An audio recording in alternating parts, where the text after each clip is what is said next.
Sri Ramakrishna, he was living at Dakshineshwar temple, and towards his end,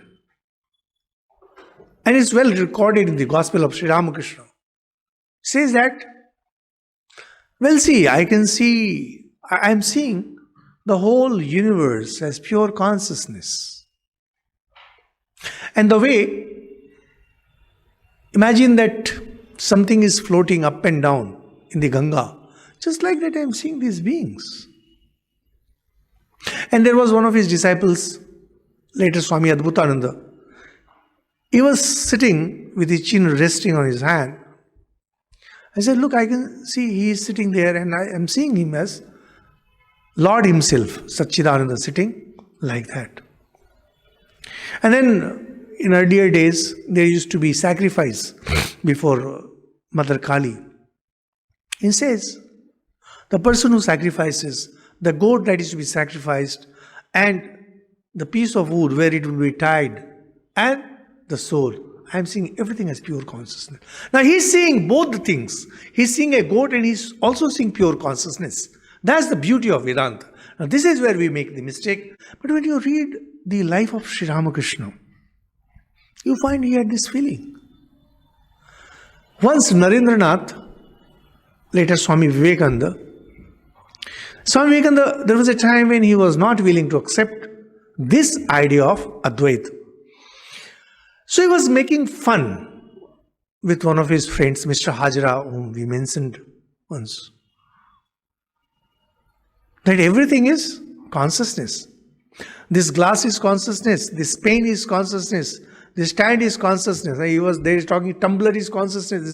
Now Sri Ramakrishna was sitting in his room and he heard all that and he came out. He says, what you people are talking?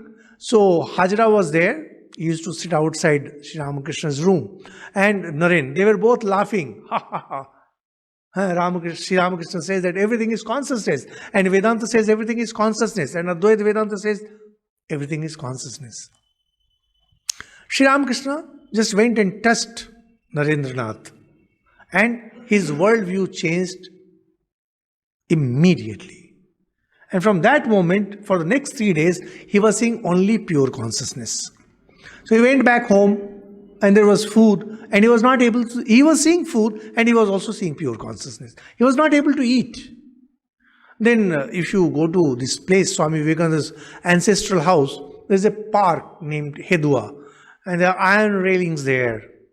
So Narendranath went and hit his head against those railings to see whether or not it is consciousness. So he was seeing pure consciousness. And yet, he got this big partition on his head.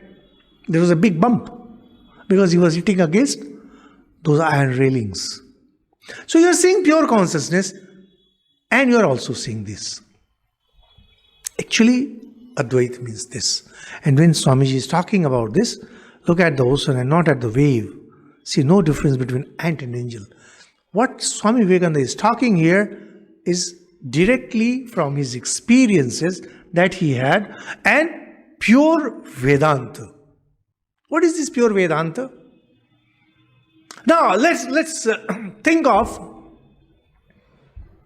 this whole universe. We will discuss further that essentially it's the mind that keeps on weaving things, or the pure consciousness, because consciousness lies only with God, only with the Atman. Only pure consciousness has the power to perceive, to think. There are two states of perception for consciousness. One through the mind and the without mind. When it is perceiving without mind, it is Advaita. And when it is perceiving through the mind, it is Dvaita, it is Visishta Dvaita, this is materialism, this is Semitic religion, and this is world.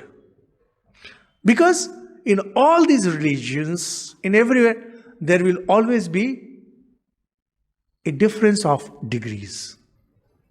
You will find someone good people, you will find bad people. You will find rich, you will find poor. You will find learned, you will find ignorant, you will find pious, and you will find evil. You will find virtue, you will find sin. This duality and the duality in degrees will always be there in this world. Why? Because that pure consciousness is seeing things through the mind. So mind will always differentiate between an ant and an angel. The mind will always differentiate between, say, Jesus and Judas the Iscariot. Mind will always differentiate between, say, Sri Ramakrishna and a lowly beggar who was there. But if you just read the biography of Sri Ramakrishna, you will find that there was a state when he was practicing all this and he could not find any difference between the two. And he practiced and he saw those things. And yet, there were practices when these differences were very much real. Our suffering comes whether, even if you are an out and out religious person, you will suffer, and you will suffer terribly, because you have the sense of differentiation. Let me give you this example. Swami Vivekananda, who had so many religious experiences from Sri Ramakrishna himself, and his greatest teacher of Vedanta that we know today, the only person who is greater or maybe equally Shankaracharya, but Shankaracharya is treated as a prophet, as an avatar. Swamiji himself says he's an avatar. So, now this Swami Vivekananda, when after the passing away of Sri Ramakrishna, he was moving all over the country. So he went to Khetri, and there was a nautch girl, a dancing girl, and the king had invited for the dance. I mean, he did not realize it, and she was to sing some songs. Swami Vivekananda said, I am a monk, I cannot watch this.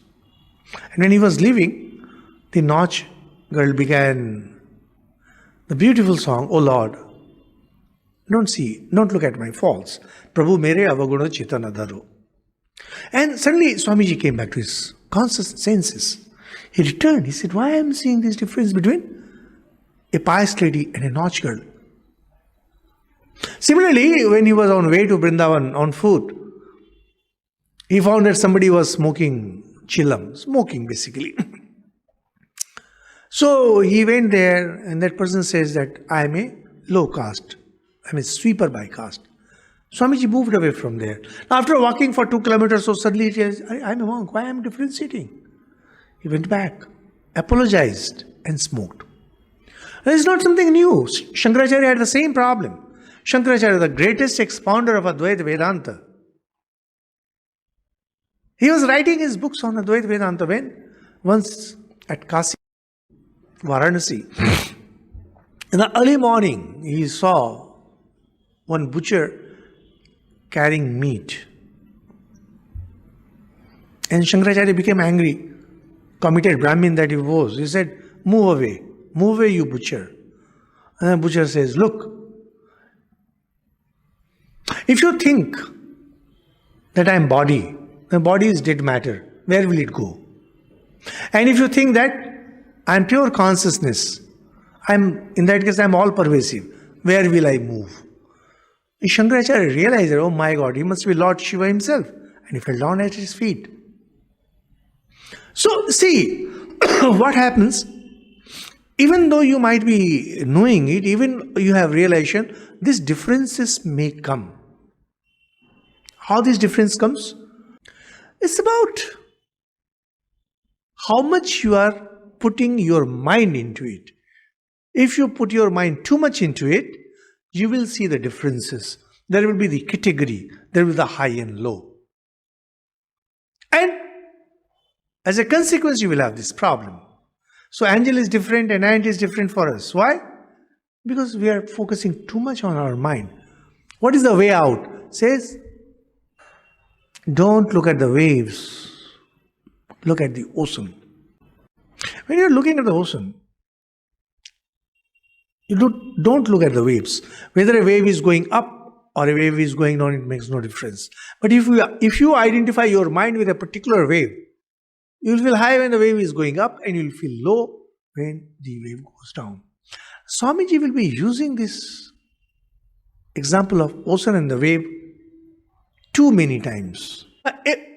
Other than Advaita Vedanta, every system looks at the wave and looks at the wave differently. It's only Vedanta, pure Vedanta, that says look at the whole. Don't look at the part. Don't look at the wave. Look at the ocean. All your problems are rooted in the fact that you are looking at the wave. You are identifying yourself with the wave. You yourself become a wave. And that's why you suffer. Swamiji will be giving quite a few examples about a spider. It creates its web and sitting at a spot, and he identifies himself with that spot. Just like that, we have created this world of our own, and we are sitting at one spot, and we are thinking that this is my world, forgetting that the entire wave is mine. We forget that the entire world is our own.